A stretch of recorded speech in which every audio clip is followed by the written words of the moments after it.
Hello all, welcome to import export. आज हम बात करेंगे इनको टर्म्स के बारे में। इनको टर्म एक बहुत ही इंपॉर्टेंट टर्म्स है अगर आप इंपोर्ट एक्सपोर्ट की इंडस्ट्री से जुड़े हो। आपको इसके जितने भी टाइप्स हैं आपको बिल्कुल रटे होने चाहिए। अगर आप परचेज में हो तो आपको नेगोशिएशन करना है तो भी आपको इसकी जरूरत पड़ेगी। अगर आप अकाउंट्स में हो, आपको इंटरनेशनली पेमेंट रिलीज करना है, फिर भी आपको इसकी जरूरत पड़ेगी। अगर आप बैंक में हो और एलसी इशू करते हो, एलसी के ऊपर काम करते हो, फिर भी आपको ये टर्म्स रटी होनी चाहिए। तो इस वीडियो में मैं आपको डिफाइन करूंगा कि उसके कितने टाइप्स होते हैं। जैसा कि आप इस चार्ट में देख सकते हो, इसके इतने सारे टाइप्स हैं: ex works, FCA, FOB, CFR, DAT, FOR, DDP. तो ये सारे टाइप्स को मैं एक एक करके एग्जाम्पल के साथ आपको समझाऊंगा कि जब नेक्स्ट टाइम आप इसको सुनोगे तो आपको तुरंत याद आ जाएगा कि कौन सा कहां यूज होता है। तो चलते हैं अपनी पहली स्लाइड पर। तो सबसे पहले बेसिक क्वेश्चन, इनकोटर्म्स है क्या? देखिए, इनकोटर्म्स की क्या, इनकोटर्म्स का जो दूसरा नाम है वो डिलीवरी टर्म, मतलब डिलीवरी कैसे होगी। सपोज के लिए ये मान लीजिए मैंने यहाँ पे किया कि ये सेलर है और ये इंपोर्टर है। अब ये इसको ये जो शिपमेंट है ये इंपोर्टर को बेचना चाहता है। अब बेचने के लिए ये कैसे रूट होगा? अब ये शिपमेंट यहाँ चढ़ता है, उसके बाद और आगे रूट होता है, वो मैं आपको आगे डिटेल से बताऊंगा। तो किसकी रिस्पॉन्सिबिलिटी कहां तक है? तो डिलीवरी टर्म्स यानी इनको टर्म्स यही डिफाइन करता है कि किसकी, बायर की और या सेलर की यानी इंपोर्टर की या एक्सपोर्टर की। अब इसे रेगुलेट कौन करता है, इसे बनाता कौन है? तो इसे बनाता है आईसीसी यानी इंटरनेशनल चैम्बर ऑफ कॉमर्स। ये एक ऑर्गेनाइजेशन है जो ये इसको टाइम टाइम पर डेवलप करती रहती है कि अभी जैसे भी कोई उसमें लूप होल आ जाता है, कोई सोचता है कि हाँ यहाँ से क्या हो, तो कोई क्या करता है, उसको कोई ना कोई उसकी माइनस पॉइंट निकाल लेता है कि हाँ यहाँ से इसको हम मैनिपुलेट कर सकते हैं। तो इसीलिए ये आईसीसी जिसने इसे बनाया है ये टाइम टू टाइम रेगुलेट करती है। अभी आईसीसी जब भी इसको कुछ ना रिवाइज करती है तो उसको एक नया नाम दे देती है। पहले इनकोटर्म 2010 चल रहा था, तो आजकल इनकोटर्म 2020 चल रहा है। अगर आपको वीडियो पसंद आ रही है तो लाइक कीजिए, सब्सक्राइब कीजिए, इससे मुझे भी प्रोत्साहन मिलेगा कि मैं और आगे वीडियो डालूं। तो चलते हैं अपनी नेक्स्ट स्लाइड पर। सबसे पहले टर्म्स हम लेंगे एक्सवर्स। देखिए, सबसे पहली चीज, कोई भी इनको टर्म्स यानी डिलीवरी टर्म आपको समझना है तो सबसे पहले आपको रूट पता होना चाहिए। शिपमेंट रूट कैसे होता है, किस किस पॉइंट से शिपमेंट होके गुजरता है, तभी तो आपको पता चलेगा ना किसकी रिस्पॉन्सिबिलिटी कहां तक है। तो एक्सवर्स समझने से पहले मैं आपको एक एग्जाम्पल यहां लिया हूं, उसका रूट बताता हूं। सपोज कीजिए ये सेलर है जर्मनी में और ये जो बंदा है ये है इंडिया में, इसको कहेंगे बायर। बायर मतलब इंपोर्टर, और ये बाहर है, कंट्री के बाहर है, तो ये एक्सपोर्टर। ठीक है। अब ये जो सामान ये बनाया है, ये जो इसको पहुंचना कहां है? इनडायरेक्टली पहुंचना, क्या है डायरेक्टली इंडायरेक्टली यहां पहुंचना है, इंपोर्टर के पास पहुंचना है। अब ये शिपमेंट डायरेक्ट तो कैसे जाएगा? किसी तरीके से जाएगा। हर चीज को डिफाइन किया जाता है भाई, और हर पॉइंट पे पैसे लगते हैं। तो अब क्या होगा, ये शिपमेंट यहाँ पे जैसे पैक हो गया तो ये पहले बस में चढ़ा, बस में चढ़ने के बाद ये वहां के नियरेस्ट पोर्ट जो था वहां पहुंच गया। अब भाई एयर से जा रहा है कि शिप से जा रहा है, इसलिए मैंने दोनों की डिटेल ली है। तो एयर से जाएगा तो एयरपोर्ट पे जाएगा, सी से जाएगा सी पोर्ट पे जाएगा, वहां भी और भी फॉर्मेलिटीज होती है, तो आपको मैं सिर्फ पॉइंट बता रहा हूं यहाँ पर। उसके बाद वहां पे एक बंदा होगा जो इसको कस्टम क्लियरेंस करेगा। अब भाई ये कस्टम क्लियरेंस करेगा तो ये भी तो पैसा लेगा, ये भी गवर्नमेंट है, कुछ तो लेगी ना। और यहाँ से सब शिपमेंट लोड हुआ इस गाड़ी में, तो इसको जो लोड किया उसने भी तो कुछ पैसा लगा होगा ना, कोई लोडर लगा होगा। उसके बाद जब ये गाड़ी यहाँ पहुंच जाएगी, यानी कि जो पोर्ट है या एयरपोर्ट है वहां पहुंच जाएगी, वहां पे उतारने का, वहां पे रखने का भी तो चार्जेस लगेगा ना, कोई तो उतारेगा, कोई देखेगा, तो उसका चार्ज होता है। ये आपको बता ही दिया है कस्टम का। उसके बाद जब कस्टम पास कर देता है तो शिपमेंट जो है ये चढ़ाया जाता है, जो शिपमेंट है वो चढ़ाया जाएगा शिप में या एयर में। तो जो चढ़ाने में खर्च आता है वो, और बाकी उसके बाद क्या है, शिपिंग जो कॉस्ट यानी कि जिसकी शिप है वो लेगी, चढ़ाने वाला अलग लेगा, उसके बाद उसके फ्रेट लगेंगे। उसी तरह एयर में भी है, उसमें चढ़ाने के जो चार्जेस है वो लगेंगे। उस सारी डिटेल लगने के बाद सेम ये क्या है, इंडिया तक आ जाएगा। तो कहां पहुंचेगा? इंडिया का जो पोर्ट है, एयरपोर्ट है, सी पोर्ट है, जो इस बायर के नियरेस्ट पड़ेगा वहां पहुंच जाएगा। वहां से सेम कंडीशन होगी, यहां से उतरेगा, वहां से कोई उतारने वाला होगा, वहां कोई कस्टम क्लियरेंस करने वाला होगा, वहां कोई ड्यूटी पे करने वाला होगा। जब क्लियरेंस हो जाएगा वहां से कोई गाड़ी में चढ़ाने वाला होगा, किसी की गाड़ी होगी, गाड़ी लेके वापस उसको पहुंचेगी। ये आपको पता होना चाहिए, ये आपको बिल्कुल रटा होना चाहिए कि ये रूट है। अब चलते हैं सबसे पहले एक्सवर्स का। तो हमने यहाँ एक्सवर्स का एग्जाम्पल लिया है। तो सपोज करिए ये जो शिपमेंट है, अब इसको जाना है इंपोर्टर के पास।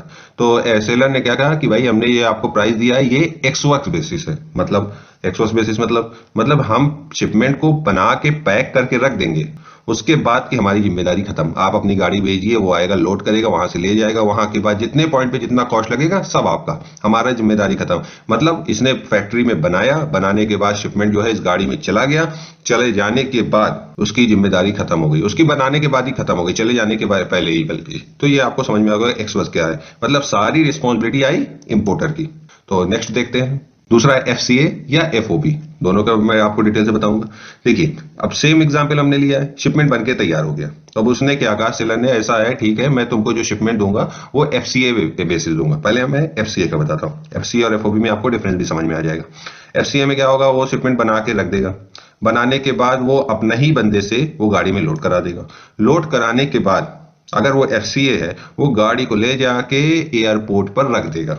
अब ये इसने क्या किया, एयरपोर्ट तक पहुंचा दिया एफसीए के केस में। अगर सेम चीज होता है एफओबी के केस में, तो वो लोड कराने के बाद इसको एयरपोर्ट ना ले जाने के बजाय शिप पे चढ़ा देता, शिप तक पहुंचा देता, शिप के पोर्ट पे पहुंचा देता। उसके बाद वहां से उतारना, कस्टम क्लियरेंस, वो सब बायर की रिस्पॉन्सिबिलिटी हो जाती है। एक्स वर्ष के बाद एफसीए में, एफओबी में ये चीज है कि वो जो है पोर्ट तक पहुंचा देगा, उसके बाद तुम्हारी रिस्पॉन्सिबिलिटी है। ज्यादातर एफसीए ये पोर्ट, एफओबी करके आगे ये पोर्ट लिख देते हैं, इसीलिए पोर्ट का नाम लिखना जरूरी हो जाता है, ठीक है। उसके बाद अब ये जो है इंडिया में आता है, होते हुए चला जाता है, वो सारी रिस्पॉन्सिबिलिटी, क्लियरेंस, जितना भी कॉस्ट लगेगा वो किसका है, इंपोर्टर का हो जाएगा। एक्सपोर्टर का काम खत्म, पोर्ट तक पहुंचाया खत्म। यहाँ पर एक चीज मैं और ऐड करना चाहूंगा, अपने इंडिया में, स्पेशली इंडिया में ऐसा होता है, अगर शिपमेंट जो है भले एयर से आ रहा है, वो कहेंगे नहीं मुझे को एफओबी चाहिए, तो क्या है कि हम एफओबी मानते हैं, हम एफओबी मांगेंगे, तो इंडिया में सब चलता है, दे देते हैं। लेकिन जो इंटरनेशनल स्टैंडर्ड है उसके according FCA by air, FOB by sea only. तो चलते हैं नेक्स्ट टाइप पर। नेक्स्ट आता है सीएफआर, सीआईएफ, सीआईपी और सीपीटी। अब इन चारों को मैंने एक साथ लिया है क्योंकि चारों का जो पॉइंट है, जिस पॉइंट पर ये एप्लीकेबल होता है वो सेम हो सकता है, इसलिए मैंने एक साथ एग्जांपल लिया। इससे क्या होगा, आपको डिफरेंस भी समझ में आ जाएगा और किसका क्या रोल है वो भी समझ में आएगा। छोटा छोटा डिफरेंस है बट कंफ्यूजन इसी में होती है। ज्यादातर केसों में सीएफआर इंपोर्टर का जो नियरेस्ट पोर्ट होगा या जो नियरेस्ट सी पोर्ट होगा वहां तक होता है। तो सीएफआर का एग्जाम्पल लेंगे, शिपमेंट जो है एक्सपोर्टर की जिम्मेदारी होगी, वो गाड़ी पे चढ़ा देगा, वो कस्टम क्लियरेंस करा देगा, वो एयर पे चढ़ा देगा या सी पे चढ़ा देगा, वहां से डिस्पैच कर देगा, वहां से डिस्पैच करने के बाद वो इंडिया आ जाएगा। अब इसका जो रोल है एक्सपोर्टर का खत्म, मतलब इसके बाद जो भी चार्जेस लगेंगे, जो भी रिस्पॉन्सिबिलिटी होगी वो इंपोर्टर की हो जाएगी। क्लियर है, बिल्कुल सिंपल है। सेकंड आएगा सीआईएफ, सेम एग्जांपल है, सेम रहेगा यहां तक। सीआईएफ में भी उसकी ही, एक्सपोर्टर की ही रिस्पॉन्सिबिलिटी होगी, पर इसमें क्या है, सीआईएफ, आई से क्या है यहाँ पे, इंश्योरेंस, तो यानी कि जो इंश्योरेंस है वो ऐड हो जाएगा। तो जो इंश्योरेंस का कॉस्ट है, इनके बीच में जो इंश्योरेंस का कॉस्ट लग रहा है वो कौन बेयर करेगा, वो बेयर करेगा एक्सपोर्टर। बाकी सब कुछ सेम है, मतलब यहां से बाद जो भी चार्जेस लगेंगे वो उसकी रिस्पॉन्सिबिलिटी है। अब आता है सीआईपी। अब सीआईपी क्या है, ये भी इंश्योरेंस है, पर यहाँ पे पी से पेड या प्लेस हो जाता है, या पोर्ट भी कह देते हैं। वैसे प्लेस और पोर्ट होता है, पेड और प्लेस होता है। इसमें क्या होता है, इंश्योरेंस जो होता है वो ऑप्शनल होता है, मतलब सारा यहां तक ही रिस्पॉन्सिबिलिटी होगी उसकी भी, एक्सपोर्टर की, जैसे कि इसमें था। बट इसमें क्या होगा कि इंश्योरेंस, इन दोनों के बीच में एक एग्रीमेंट होगा, एक्सपोर्टर और इंपोर्टर के बीच में, कि इंश्योरेंस कौन बेयर करेगा। एक्सपोर्टर भी कर सकता है और इंपोर्टर भी कर सकता है, पर ज्यादातर केसों में एक्सपोर्टर ही करता है, बट इसमें ऑप्शनल है, एग्रीमेंट के अकॉर्डिंग कर सकते हैं। अब आया सीपीटी। अब सीपीटी क्या है, देखिए सीपीटी भी सेम ऐसे ही काम करता है। अब क्या हो गया, अगर जो इंश्योरेंस है, सिर्फ इंश्योरेंस का डिफरेंस है, बाकी सब कुछ सेम है। जो इंश्योरेंस है इसमें क्या था, सीएफआर में बायर, इसमें इंश्योरेंस ही नहीं था।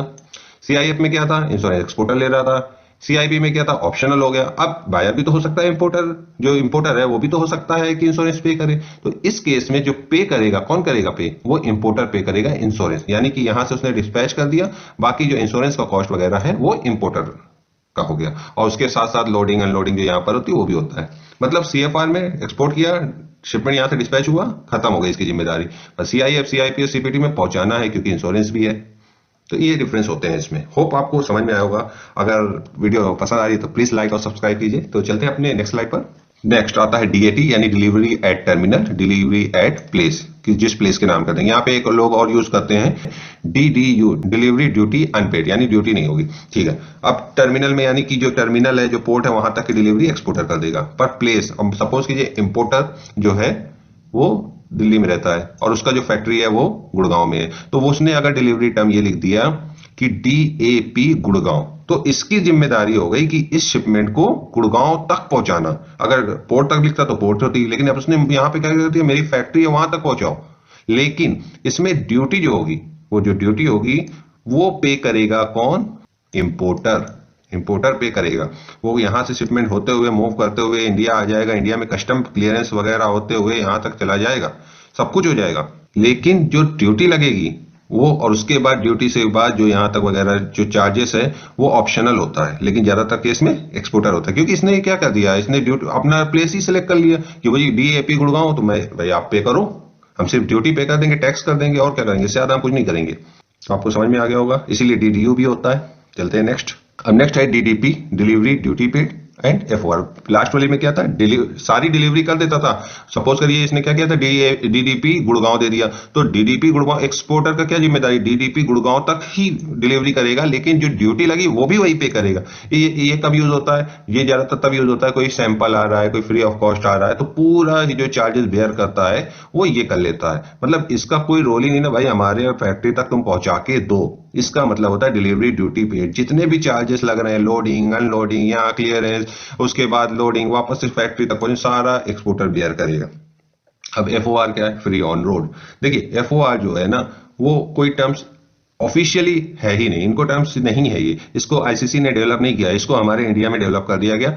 क्यों, ये कोई ऑफिशियली कोई स्टैंडर्ड है ही नहीं, बस। लेकिन क्या है ना, इंडिया वाले हम अपना कुछ करना चाहते हैं, हम अपना करते हैं। इंडिया की भी कोई ऐसी गवर्नमेंट ऑर्गेनाइजेशन नहीं है कि जिसने कहा हो कि FOR ही ऐसा कुछ आप यूज कर सकते हो। नहीं, इंटरनेशनल हम यूज कर रहे हैं तो सारा ही यूज होता है। लेकिन कुछ बायर होते हैं, कुछ सेलर होते हैं, वो कहते हैं नहीं हमें FOR ही चाहिए, हमें FOR आप दोगे तभी लेंगे। इसका भी मतलब सेम होता है DDP, यानी कि डिलीवरी जो है एक्सपोर्टर करेगा, बट इसका ऑफिशियली नहीं ना। अगर आप LC वगैरह डॉक्यूमेंट खोलोगे तो आपको FOR नहीं चलेगा, आपको ब्रैकेट में DDP लिखना पड़ेगा। FOR कोई टर्म्स नहीं होता, याद रखिएगा। ये सिर्फ और सिर्फ इंडिया वालों की बनाई हुई एक टर्म्स है, इसका ऑफिशियली कोई मीनिंग नहीं होता है। होप आपको समझ में आई होगी सारी डिटेल। प्लीज लाइक और सब्सक्राइब कीजिए। Thanks for the watching.